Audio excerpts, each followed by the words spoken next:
Boa noite, irmãos. Que a graça e a paz do nosso Senhor Jesus Cristo possa reinar em nossa vida. Amém?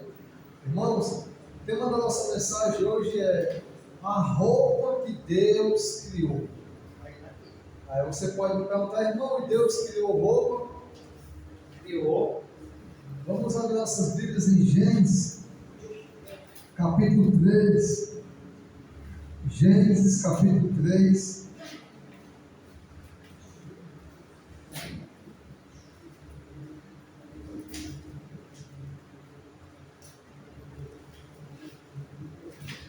A partir do versículo 7, irmãos. Gênesis, capítulo 3, versículo 7 em diante.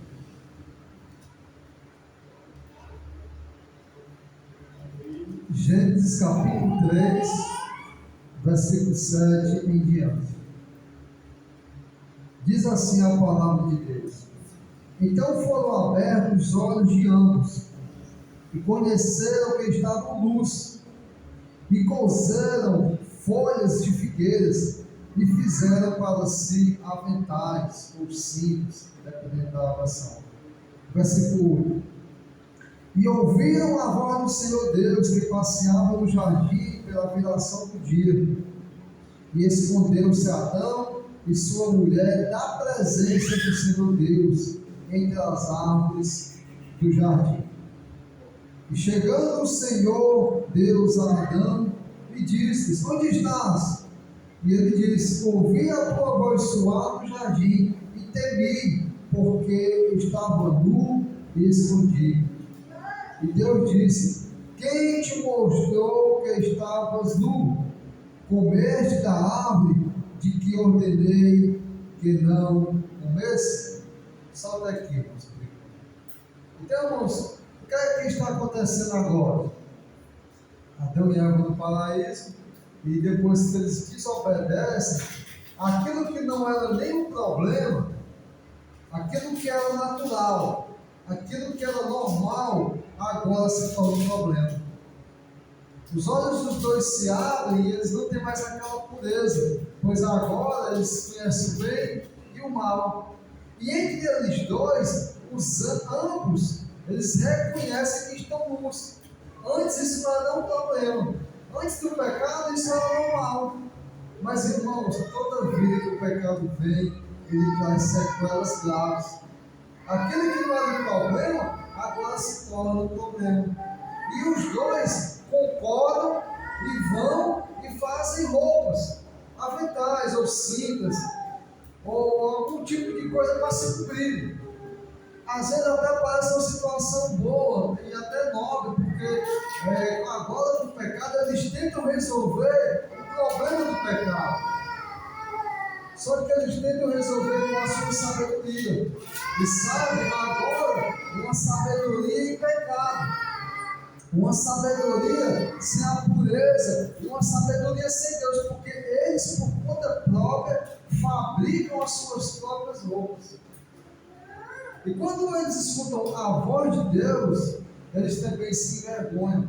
E os dois também se escondem no meio das árvores. É literalmente uma camuflagem. Eles fizeram roupas de folhas e se escondem agora no meio das árvores. Parece às vezes que nós estamos na mesma situação. Quando pecamos, decidimos às vezes procurar coisas para encobrir a nossa vergonha, para estancar o nosso pecado.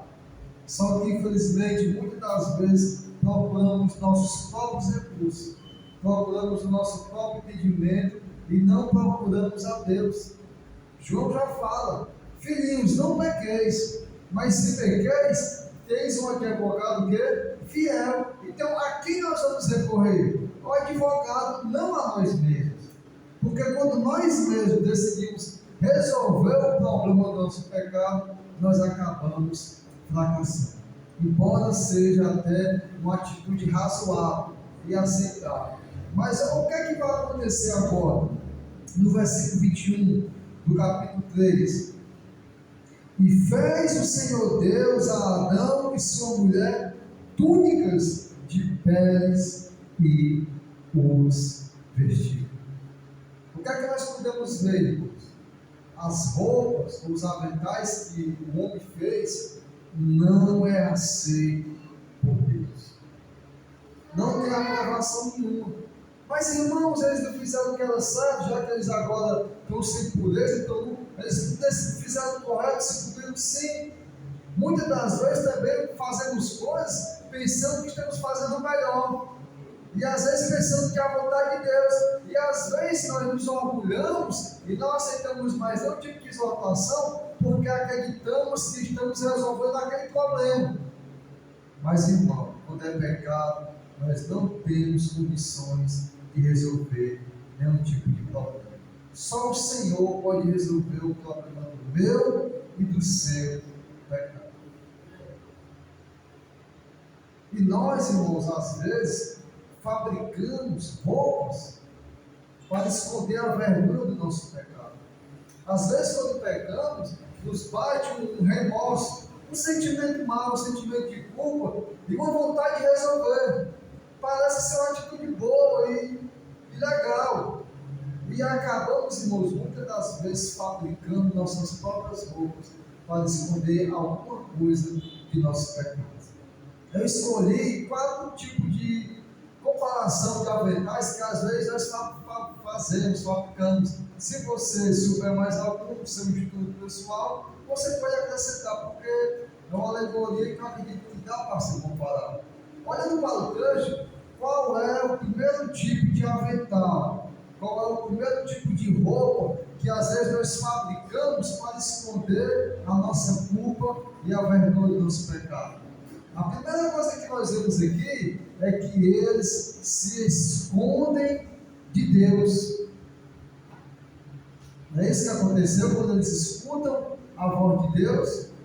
E muitas das vezes, irmãos, nós estamos diferentes. Muitas das vezes quando nós...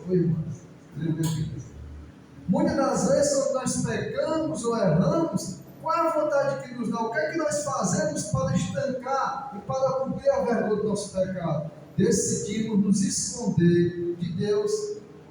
Eles se esconderam lá no meio das árvores. Pedro também, quando nega ao Senhor, Pedro vai se esconder onde? No meio da multidão. A vergonha bate.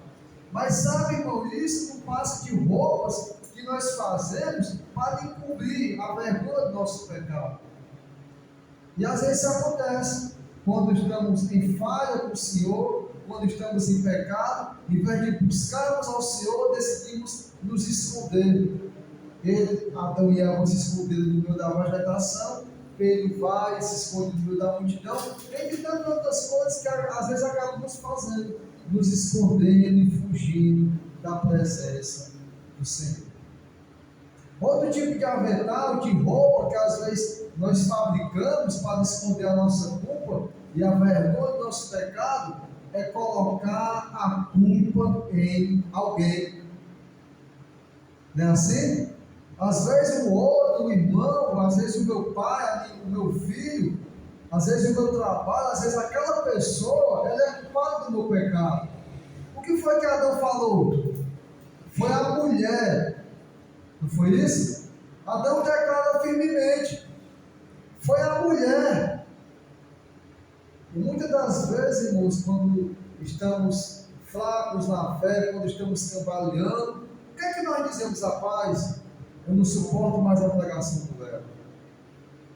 O irmão me exortou e eu dou toda a minha vida para Deus, eu faço tudo para aquela igreja, eu dou o melhor, me empenho, me esforço, mas ninguém me reconhece. Eu estou tentando fazer, mas os irmãos só me criticam, me exortam e dizem que eu estou errado. O que significa isso? Colocar a culpa em alguém. Irmãos, a igreja está tão sem amor. Ninguém ama mais. Sabe, os irmãos, eu só vejo os irmãos, os que pregam, os que cantam, os que falam, todo mundo está errado. Não tem condição de eu viver como cristão no meio da igreja, no meio da congregação. Isso, irmãos, é tipo de roupas que nós fabricamos para esconder o pecado que já está dentro de nós.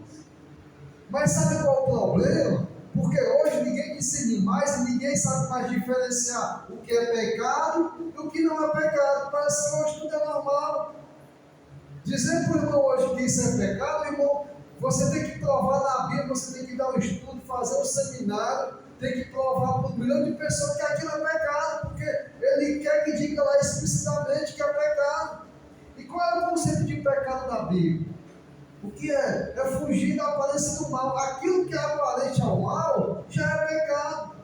O que é que eu falo aos filipenses? Tudo aquilo que for de boa fama, tudo aquilo que for honesto, tudo aquilo que for agradável ao Senhor, nisso que pensais. E às vezes, irmãos, aqui não estamos falando de denominação, não estamos falando de falsa igreja, é para nós. E às vezes no meio de nós estamos com o mesmo pensamento do mundo, olhando para a mesma coisa do mundo, flertando com o mundo, cobiçando que todo mundo cobiça e queremos que alguém me prove que eu estou errado e em pecado. O que é que João fala? Não ameis o mundo, nem o que há no mundo, porque tudo isso passa. O que é que João fala também sobre o pecado? Aquele que diz que ama a Deus e não ama seu irmão, está em trevas. Pecado, irmão, que hoje nós não temos mais a sensibilidade de decidir se é pecado e se não é. E começamos a fabricar várias roupas para esconder o meu problema com o Senhor. O que é que Tiago fala acerca do pecado? Aquele que sabe fazer o bem e não faz, esse comete o quê? Pecado. E é pecado. Não tem diferença. Aquele que sabe fazer o bem e não faz, comete pecado. E às vezes, irmão, na caminhada, nós estamos sem fazer nada para Deus. A nossa zona de conforto, a nossa vida, o nosso descanso, o meu eu, o meu egoísmo, quando eu não faço para Deus, o que é que Tiago fala? Está cometendo pecado. E nós não sabemos mais que isso é pecado. E por isso começamos a fazer roupas, porque nos envergonhamos do Senhor. E fazemos isso, se escondemos de Deus. Colocamos a culpa em alguém. Isso são roupas que nós fabricamos quando estamos em pecado ou em dívida com o Senhor. Outro tipo de roupa que nós fazemos para nós, para encobrir as nossas falhas, nossos pecados, é colocar a culpa em Deus. Foi o que Adão disse? Foi a mulher que tu me deste. E às vezes como é que nós estamos? Irmão, no meu trabalho não tem como ser a Deus. Não tem como ser cristão. Todo mundo leva a fama, leva tudo, leva a mão. E eu quero fazer a vontade de Deus, mas o meu trabalho não deixa. Eu tenho que mentir, eu tenho que enganar, eu tenho que me envolver, porque senão eu perdo o meu trabalho. E o que foi que Jesus falou acerca de perder? Imagine uma sociedade patriarcal, onde a família ainda era conservadora. O que é que Jesus disse? Ó, aquele que a gente vai dispor jogador pai, mãe, mulher, filho, por amor de mim, não é dia que você vai dizer que hoje nós tememos perder o emprego. Se você vê a perseguição dos cristãos lá antigamente, quando o Apocalipse fala que muitas pessoas querem trazer para hoje já não acontecendo, ó, não vai poder comercializar. Tem que ter a marca da besta. Lá, irmãos, o judeu cristão, ele não comercializava, ele não tinha um comércio bem, porque ele era perseguido. Se uma pessoa naquele tempo descobrisse que você era cristão, ninguém comprava o seu produto, ninguém lhe dava emprego. Não era assim que acontecia?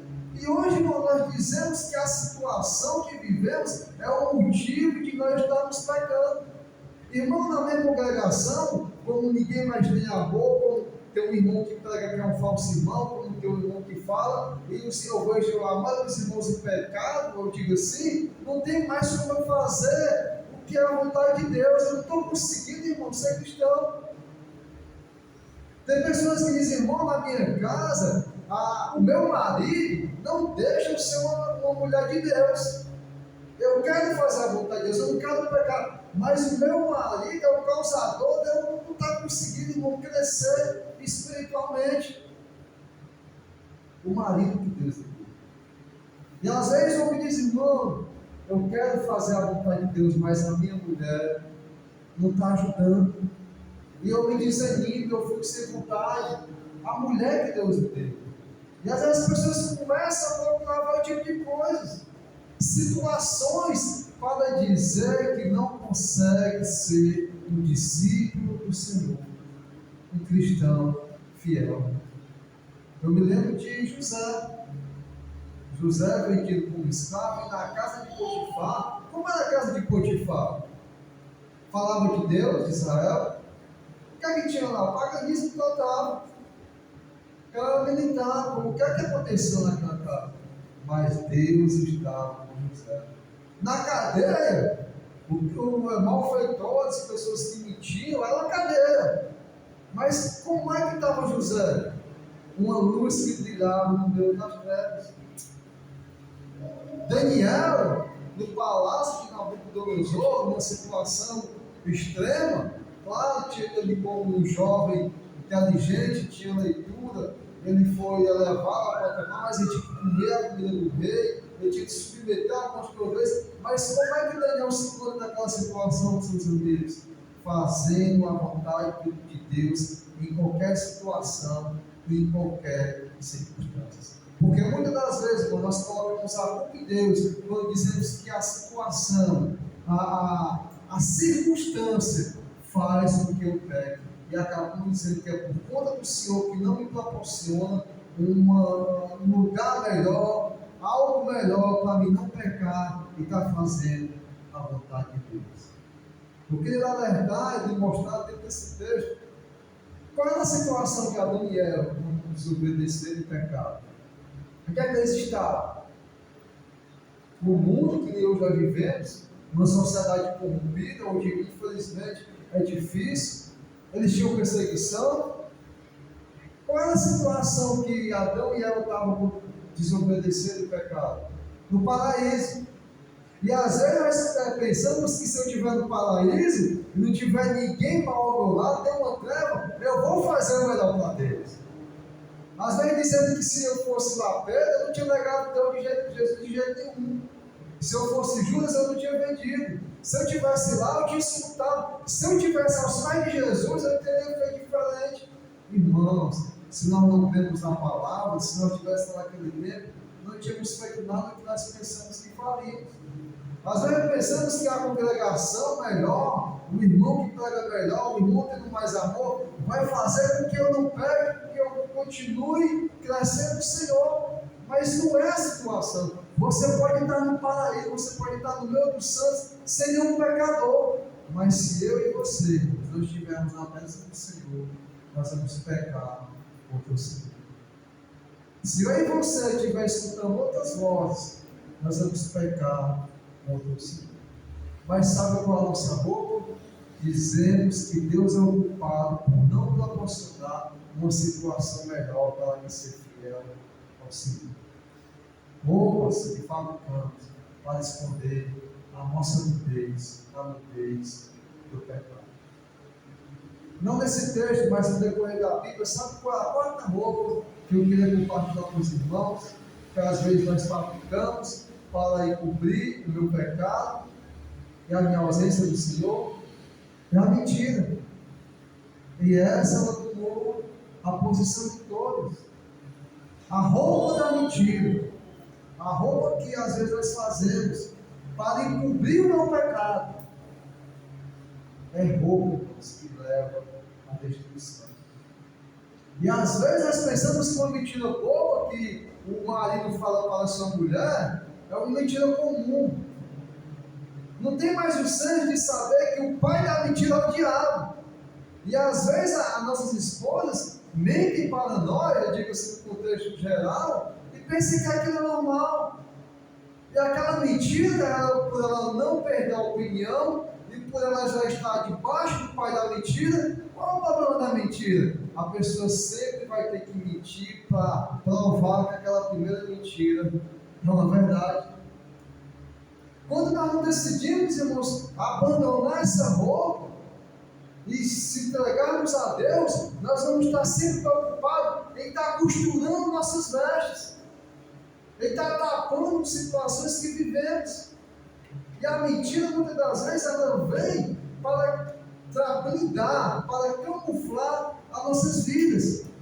E isso é muito complicado, porque dentro de casa, às vezes, a mãe que mente para o pai, quem é que está vendo aquela situação que está presenciando? Os filhos.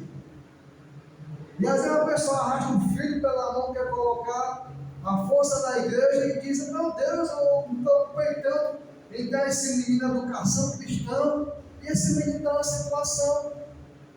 A criança, qualquer pessoa entende que é muito mais fácil a gente se camuflar duas horas em quatro paredes como essa, e às vezes a nossa vida está lá, com roupas que estamos fazendo para encobrir os nossos pecados. Muitas das vezes mentimos para os irmãos, mentimos para os nossos patrões, mentimos para os nossos amigos, mentimos porque estamos querendo esconder a nudez do nosso pecado. E Jesus disse, falando com aqueles que faziam parte do seu povo e diziam que era filho de Deus: vocês têm por pai o diabo, porque ele é o pai da mentira. E mentiu desde o princípio. Os meus filhos, eu falo diariamente com o Daniel e para a Bianca e as jovens, nós temos que ter cuidado e exaltar nossos filhos quando eles começarem a querer mentir, para não levar um piso, para disfarçar alguma coisa. Não é normal. Às vezes você vê uma criança português, quando fala palavrão, os pais batem palma e ficam alegres: olha o bichinho, olha que menino esperto, esse não é tão inteligente. A mentira, irmão, engana a outra já é de inteligência. E nós temos que ter muita atenção como é que está os nossos olhares para os nossos filhos. E não pense que o meu filho, e diga a minha filha, ele está isento de um dia querer mentir para mim e para a minha esposa, porque ela é nascida da carne, a inclinação deles é dano. E às vezes nós pensamos: poxa, irmão, está dizendo que eu estou mentindo? Não. Nós temos que olhar para nós e ver que a nossa inclinação é pecaminosa. E só Deus, só o Espírito Santo pode me libertar disso. Temos que vigiar, nós temos que olhar e ver se eu não estou mentindo para mim mesmo, se eu não estou mentindo para o meu irmão, para o meu esposo, para a minha esposa e para os meus filhos. Porque na presença de Deus, estamos nus. O Senhor nos conhece perfeitamente. Podemos fazer a melhor roupa para camuflar a nossa nudez, mas são roupas reprovadas pelo Senhor. Pareceu legal, pareceu bom Adão e Eva fazer rituais, mas aquela roupa foi reprovada pelo Senhor. Se estamos, irmãos, nos vestindo com algum tipo de roupa dessas quatro situações que eu falei, ou outra que você possa imaginar, que possamos abandonar essas coisas. E Deus ali, ele mata o animal. Adão e Eva vê ali um sacrifício, o sangue derramado, porque foi feito com peles de animais. E Deus agora cria uma roupa para o homem. No começo não precisou, porque ele estava puro. Mas agora, irmão, se faz necessário uma roupa, mas não a roupa que eu e você queremos, mas a roupa que veio do Senhor. E hoje, irmãos, nós temos uma roupa muito superior. Se aquela roupa de pele de animais Deus fez para Adão e Eva foi necessária, e foi aquilo que Deus usou daquela forma transitória, qual é a roupa que hoje eu e você temos que buscar e vestir? Abra sua Bíblia em Efésios, capítulo 4. Efésios, capítulo 4. A partir do versículo 22, perdão. Efésios 4, 22 em diante.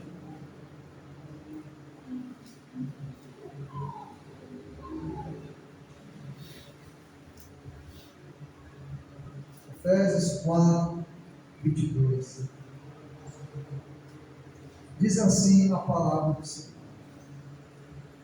que quanto ao trato passado, vos despojeis ou vos despis do velho homem que se corrompe pelas concupiscências do engano, e vos renoveis no espírito do vosso sentido. Versículo 24. E vos revistais do novo homem, que é segundo Deus, é criado em verdadeira justiça e santidade. Olha o versículo 25. Pelo que deixai o quê? A mentira. E falar a verdade, cada um com o seu próximo, porque somos membros uns dos outros. Hoje, irmãos, nós temos um roubo muito superior: Jesus Cristo. Gálatas, Paulo escrevendo para eles, fala: quando vocês foram batizados, vocês foram revestidos de Cristo. Qual é a roupa que hoje eu e você temos que vestir? A roupa da santidade, a roupa da justiça. Não é mais a roupa transitória. Precisamos vestir essa roupa que o Senhor entregou para mim e para você. Mas claro, não vestir essa roupa por cima da roupa que queremos estar usando e que nos satisfaz. Precisamos abandonar não a roupa antiga. Eu queria chamar a sua atenção porque ele fala assim, que quando ao trato passado vos despojeis do velho homem. Ele não está dizendo vos despojeis da roupa do velho homem. Não é isso, é vos despojeis do velho homem, não da roupa do velho homem. Por quê? Porque às vezes nós escolhemos algumas peças de roupas para tirar de nossas vidas. E às vezes tem peças que nós não queremos tirar, queremos estar com elas. Por exemplo, às vezes é até natural e mais fácil, é até favorável para mim eu abandonar a droga, a bebida, a prostituição, algum tipo de situação. Não é tão fácil, é claro, para quem é dependente. Mas às vezes eu tiro algum tipo dessas peças da minha vida. Mas às vezes o meu homem que se corrompe, eu não estou disposto a abandonar ele. E a me despir do velho homem. Não é apenas, irmão, tirar a roupagem do velho homem. É tirar todo o homem. É tirar o homem que pensa em fabricar a roupa para se esconder de Deus. É tirar o homem que se corrompe. É tirar o homem que tem a malícia. É tirar o homem que tem o engano. É tirar o homem que mente. É tirar o homem que se esconde de Deus. É se despir do homem que acusa o seu próximo. É se despir do homem que acusa o próprio Deus. É dessa natureza que nós precisamos nos despir. Não é apenas escolher algum tipo de roupa e dizer, não, essa aqui realmente não cai bem, essa roupa que eu jogo. E às vezes deixar alguma roupa, alguma peça dos nossos tais do velho que nós não abrimos mãos. É por isso que ele diz, se despoje, tire o velho homem.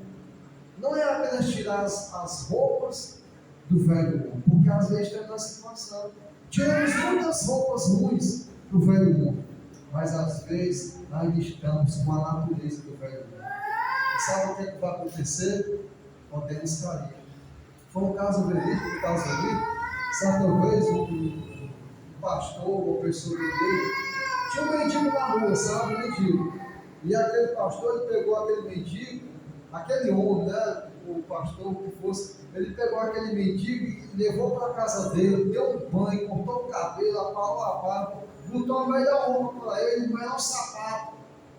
E levou para aquele espaço. Todo mundo, quando olhou aquele homem, cumprimentou normal: quem é esse? Quem é essa pessoa? Quando ele disse que aquele era o mendigo que ficava ali, que todo mundo via, ninguém acreditou. Uma mudança extraordinária. Uma mudança, poxa, rapaz, não é mesmo aquele homem. Mas sabe o que aconteceu? E passou-se alguns dias, algumas semanas. Aquela roupa, aquele sapato, aquele trato que aquele mendigo tinha recebido estava imundo de novo, deitado na calçada. A roupa que estava limpa, que mudou aquele homem, estava lá suja e podre, o sapato já estava rasgado. Talvez ele tivesse, o cabelo já estava grande. Mas por quê? Porque foi apenas uma transformação superficial. O que pesava para aquele homem era se despojar do velho homem e agora toda a roupa adequada que ele fosse vestir. Ele não iria mais fazer aquilo com a roupa que ele tinha. E às vezes é assim, irmãos. Às vezes é assim. Ficamos querendo trocar de roupas e aparentar que estamos bem com Deus. E sabe, se você olhar um olhar mais clínico, a roupa ela significa, ela vai mostrar lá na profundidade o reflexo da necessidade de agora o homem ter que se vestir. Antes eles estavam nus, e aquilo não tinha problema, nem entre eles dois, e nem entre eles dois e Deus. Mas agora a roupa se faz necessária. E já que temos, irmãos, que usar roupas, que venhamos usar a roupa que o Senhor criou, Jesus Cristo. A melhor roupa que hoje eu e você podemos nos vestir é a roupa da justiça, da santificação. Quem se lembra do filho pródigo? Eu acredito que ele não vinha para nadando no meio da rua lá. Mas quando ele chega, o que é que o pai diz? Corram, peguem a melhor roupa, peguem um anel e peguem o quê? As sandálias. Porque ele, como filho, ele precisava tirar a roupa que ele estava pura, os porcos e tudo. E não foi só a roupa, mas o completo, mas estou mostrando essa ilustração. E Deus, irmãos, tem para mim e para você a melhor roupa. Deus quer colocar um anel em nossas mãos. Deus quer colocar uma sandália em nossos pés. Mas para isso, irmãos, nós precisamos nos despir do velho homem que se corrompe pelas suas paixões, do velho homem que se corrompe pelo pecado e pelo engano. Que nós não venhamos, irmãos, estar querendo tirar só apenas algum tipo de peça, de roupa do velho homem, porque isso impede nossas vidas, irmãos, de nós sermos uma nova criatura. Sabe por que nós não conseguimos ser uma nova criatura? Porque para ser uma nova criatura, o velho homem tem que estar morto e sepultado. E muitas das vezes, irmãos, nós não estamos dispostos a abandonar a velha natureza e decidir, uma vez por toda, que o velho homem, ele não só está morto, mas ele está o quê? Sepultado. E daí, irmãos, nós vamos conseguir andar em novidade de vida. E se nós não despirmos, irmãos, do velho homem, a roupa que o Senhor tem para mim e para você, ela não vai ser como a roupa daquele mendigo, uma roupa fina, cara, que mudou ele por algum tempo, mas a sua natureza mudou. É como uma porca que você banha ela, deixa ela ali bem limpinha, e a natureza dela, ela corre e se joga na lama de mim. Que não venhamos ser assim, que possamos buscar dar lugar por completo à roupa que Deus criou para mim, para você. Isaías, irmãos, capítulo 61. Isaías 61, versículo 10, diz assim. Isaías 61, versículo 10.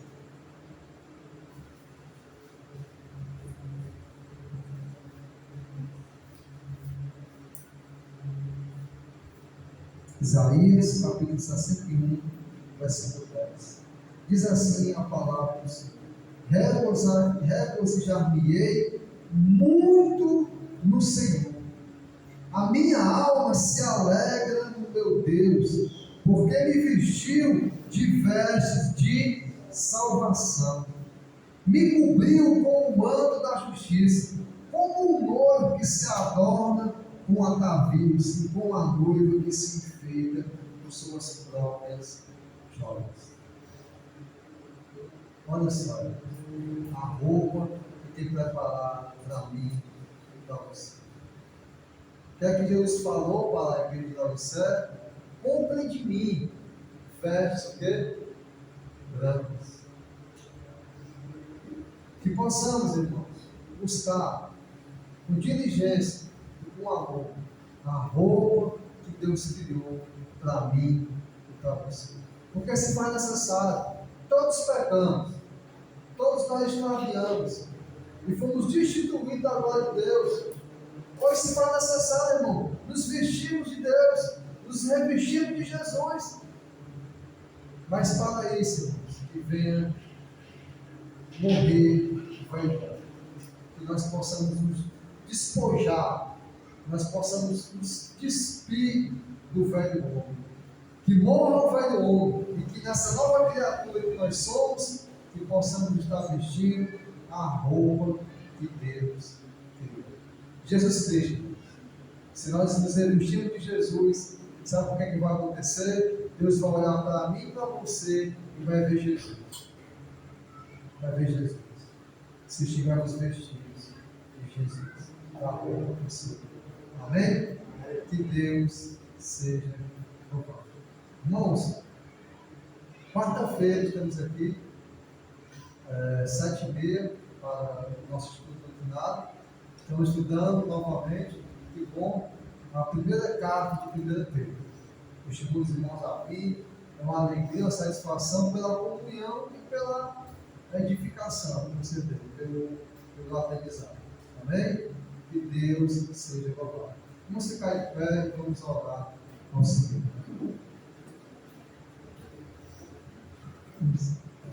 Santo Deus, amado Pai, Deus forte, Deus poderoso, Deus soberano. Ó Senhor, eis-nos aqui. Senhor, não vai adiantar nós procurarmos artifícios, procurarmos roupas para estarmos na tua frente. Incompleto, Senhor Deus, estamos nus na tua frente. O Senhor nos conhece no mais profundo.